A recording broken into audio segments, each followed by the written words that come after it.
ఒకసారి విజువల్ చూద్దాం.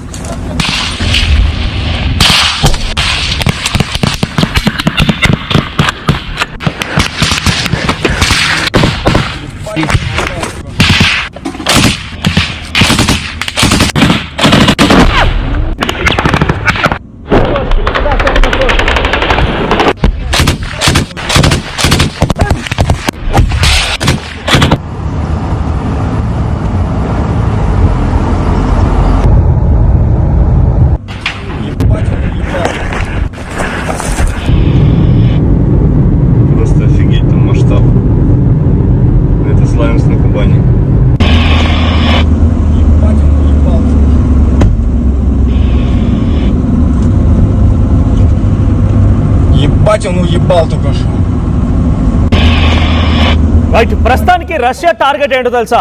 ఉక్రెయిన్లోని కోస్టియాన్వికా అనేది ఒక కీలకమైన ప్రాంతం, ఎక్కడైతే వాళ్ళకి సంబంధించిన కీలకమైనటువంటి ఆయుధాలు, డ్రోన్లు ఉన్నాయి. మీకు కనుక గుర్తుండుంటే నాకు తెలిసి ఎగ్జాక్ట్గా ఏడాది క్రితం అనుకుంటా. ఏడాది క్రితం ఏం జరిగింది? ఉక్రెయిన్ కొన్ని కంటైనర్లలో డ్రోన్లను తీసుకొచ్చింది.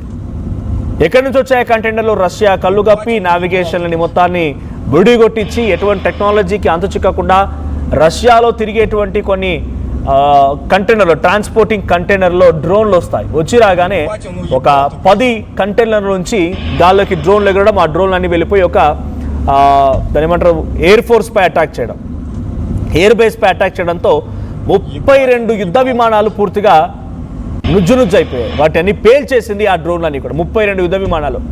ఇది చిన్న విషయం కాదు. నాకు తెలిసి రష్యా ఉక్రెయిన్ యుద్ధంలో ఉక్రెయిన్ చేసిన అతిపెద్ద బిగ్గెస్ట్ సీక్రెట్ ఆపరేషన్ ఏంటంటే ఇదే. ఒక ఎయిర్ బేస్ పై అటాక్ చేసి రష్యాలో 32 విమానాలు, యుద్ధ విమానాలని పేల్చేసింది. ఆ కంటైనర్లో డ్రోన్లు వస్తాయి, అడిగి రాగానే ఓపెన్ అయిపోతుంటాయి, ఆ తర్వాత అటాక్ జరుగుతూ ఉంటుంది. ఒకటా రెండా, ఇలా అనేక సందర్భాల్లో ఉక్రెయిన్ కూడా తమ ఎత్తుగడని, స్కెచ్ని వేసి అమెరికా సహాయంతో యుక్రెయిన్, యూరోపియన్ సపోర్ట్ కూడా ఉంది, ఈ దేశాల సహాయ సహకారాలతో రష్యా పైన భయంకరమైన దాడిలో కూడా పాల్పడుతుంది. అది ఇప్పుడు 2 రోజుల క్రితం కూడా ఇలాగే ఆయిల్ రిఫైనరీల పైన ఉక్రెయిన్ చేసిన అటాక్ భారీ నష్టాన్ని సమకూర్చింది రష్యాకి. ఆ నష్టానికి ప్రతీకారంలో భాగంగానే ఇప్పుడు eastern part of Ukraine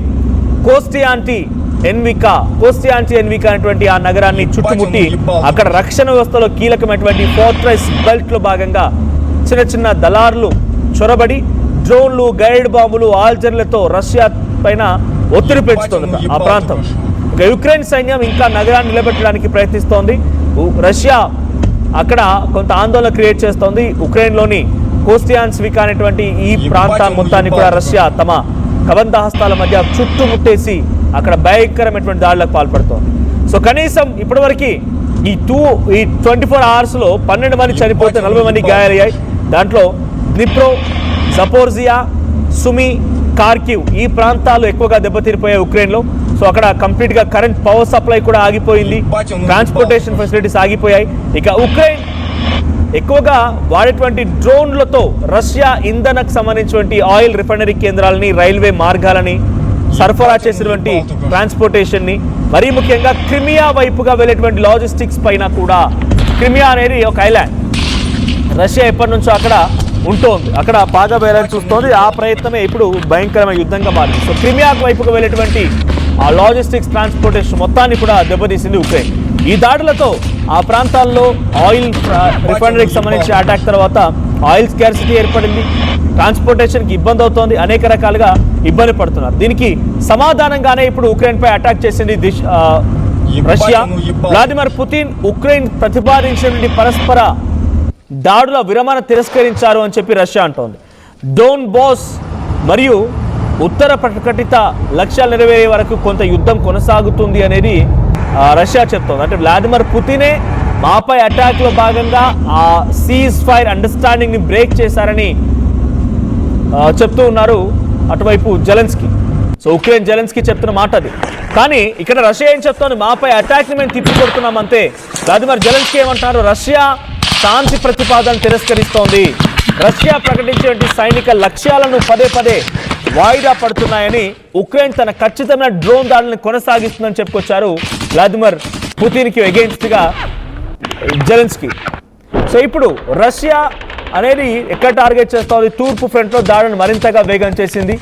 Ukraine డ్రోన్లతో సరఫరా మార్గాల మొత్తాన్ని కూడా దాడులు చేస్తోంది. ప్రధానంగా హాట్స్పాట్గా ఉన్నటువంటి ప్రాంతాలు డోన్టెస్క్ అండ్ కోస్టియాంట్వికా ఇటు ఉక్రెయిన్లో ఉన్నటువంటి ప్రధానమైనటువంటి టార్గెట్స్. సో వైమానిక దాడులు కొనసాగుతున్నాయి. దాడుల్లో అనేక రకాలుగా ఇటు రష్యా వైపు కూడా భయంకరమైన నష్టం వాటిల్తోంది. శాంతి చర్చలు మొత్తం కూడా ప్రస్తుతం నిలిచిపోయాయి. రష్యా కొన్ని ప్రాంతాల్లో కొంత స్లోగా ముందుకు సాగుతుంది. ప్రత్యేకంగా డోన్టెస్క్ ఫ్రంట్లో చాలా స్లోగా తమ మూమెంట్ని కదుపుతూ మొత్తంగా ఆక్రమించే ప్రయత్నం చేస్తోంది. సో దూర ప్రహార సామర్థ్యంలో ఉక్రెయిన్ డ్రోన్ దాడులతో సంబంధించి ప్రజెంట్ అటాక్స్ మొత్తం కూడా రష్యా వైపు కూడా తీవ్రమైన నష్టం వాటిల్తోంది. కాబట్టి దానికి ప్రతీకార చర్యలు అంటున్నారు పుతిన్.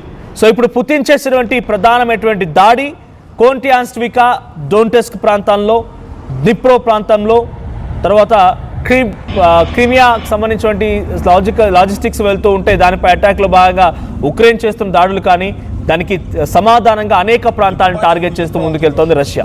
ఇది ఉక్రెయిన్ తూర్పు రక్షణ వ్యవస్థ ఉన్నటువంటి ఫోర్ట్రెస్ బెల్ట్ కోస్టియాంట్వికా, డోన్టెస్క్ అనేటువంటి ఆ ప్రాంతానికి సంబంధించిన దాంట్లో అక్కడ కీలకమైనటువంటి ఆయుధ సామాగ్రి నిల్వలు ఉన్నాయంట ఉక్రెయిన్ దాచుకున్నవి. వాటి లక్ష్యంగానే దాడులు జరుగుతున్నాయి. స్లోవియాన్స్క్, క్రమటార్స్క్ ఈ వైపుగా కూడా రష్యా దాడులకు పాల్పడుతుంది. రష్యా ఇప్పుడు పెద్ద మొత్తంలో ట్యాంక్ కాలమ్స్ కంటే చిన్న ఇంట్రెస్ట్ బృందాలు, భారీ FPP అండ్ గైడెడ్ బాంబులతోనే ఈ అటాక్కి పాల్పడుతోంది. So Iskander M ballistic missile ఉపయోగించింది ఇప్పటివరకు. షాహిదీ గెరాన్ కమికేజ్ డ్రోన్లను ఉపయోగించింది. FAB 500, FAB 1500 గైడెడ్ బాంబులను ఉపయోగించింది. సో భారీగా ఆర్టిలరీని కూడా ఉపయోగిస్తోంది. భయంకరమైనటువంటి మిసైళ్లు, చిన్న డ్రోన్లతోనే ఉక్రెయిన్కి ముచ్చమటలు పట్టిస్తోంది మళ్ళీ రష్యా. ఇక ఉక్రెయిన్ ప్రతిదాడి విషయానికి వస్తే చమురు శుద్ధి కేంద్రాలని, రిఫైనరీస్ని, రైల్వే ట్రాక్స్ని, ఆయిల్ రిజర్వ్స్ని, బ్రిడ్జెస్ని, క్రిమియాకు వెళ్ళేటువంటి మార్గాల్ని కూడా ఉక్రెయిన్ టార్గెట్ చేస్తోంది. సో క్రిమియాలో కూడా ఇప్పుడు ఆ టార్గెట్ చేసి ట్రాన్సిట్ వెహికల్స్ని పేల్చేయడంతో అక్కడ ఆయిల్ డెఫిషియన్సీ ఏర్పడింది. రష్యాలోని పలు ప్రాంతాల్లో బంకుల వద్ద కూడా ఇప్పుడు ఆయిల్ రిఫైనరీ పేలిపోవడంతో క్యూలు కనబడుతూ ఉన్నాయి. సో లాస్ట్ 48 అవర్స్గా డ్నిప్రోలో క్షిపణి దాడి జరిగింది, జపోర్జియాలో జరిగింది, కార్కివ్లో జరిగింది. కనీసం 12 మంది మరణిస్తే 40 మందికి చాలా తీవ్రంగా గాయాలయ్యాయి. ఈ దాడి ఇంకా పెరిగే అవకాశం ఉంది. ఆర్థిక వనరులు సమకూర్చుకుంటూ ఉక్రెయిన్ రష్యాపై విరుచుకుపడుతున్న తరుణంలో రష్యా కూడా ప్రతీకారంలో భాగంగా ఉక్రెయిన్ పై ఇదే రకమైన అటాక్కి పాల్పడుతోంది. రష్యా ఉక్రెయిన్ వార్ మరింతగా ముదిరే అవకాశం ఉంది. నెట్వర్క్ అమెరికా, ఇరాన్, ఇజ్రాయెల్ మాట్లాడుకున్నాం. 60 రోజుల పాటుగా చర్చలు జరుగుతూ ఉన్నాయి. ఖతార్ వేదికగా జరుగుతున్నప్పుడు కూడా అడపాతడపా స్ట్రైట్ ఆఫ్ హార్ముజ్లో బాంబుల వర్షం కనబడుతోంది. అక్కడ నౌకల్ని పేల్చివేసే సిస్టమ్ కనబడుతోంది. కానీ రష్యా ఉక్రెయిన్ యుద్ధం మాత్రం నిరంతరాయంగా 3 సంవత్సరాలు కొనసాగుతోంది. కొంత సీజ్ ఫైర్ అండర్స్టాండింగ్ పేరుతో ఆపేశారు అన్నప్పటికీ అది మళ్ళీ ముదిరింది. మళ్ళీ రోజుకి మరింత తీవ్రమవుతోంది. రష్యా చేసేటువంటి అటాక్తో ఉక్రెయిన్ మళ్ళీ ఉక్కిరిబిక్కిరి అవుతూ అటు Britain, America, European nations, NATO దేశాల సహాయం కూడా ఇప్పుడు ఉక్రెయిన్ తమ ఆర్థిక స్థితిగతులను మెరుగుపరచుకోవడం కోసం తీసుకున్న సిచ్యువేషన్ ఉంది. సో ఆర్థిక స్థితిగతులు మెరుగుపరుచుకుంటూనే మరి రష్యాపై అటాక్ చేస్తోంది. మళ్ళీ రష్యా అటాక్ చేయగానే మేము పూర్తిగా నష్టపోతున్నామనేటువంటి మాట కూడా ఉక్రెయిన్ మాట్లాడుతోంది. కానీ 3-4 ఏళ్లుగా జరుగుతున్నటువంటి యుద్ధం మేము రాగానే చిటికలో ఆపేస్తాన ట్రంప్ మాత్రం ఈ రోజుకి ఆపలేకపోయారు. ఈ రోజుకి యుద్ధం కొనసాగుతుంది అని అంటే డెఫినెట్గా ట్రంప్ కూడా ఇక్కడ బిగ్గెస్ట్ ఒక బ్లాక్ మార్క్గా ఉన్నాడని చెప్పాలి.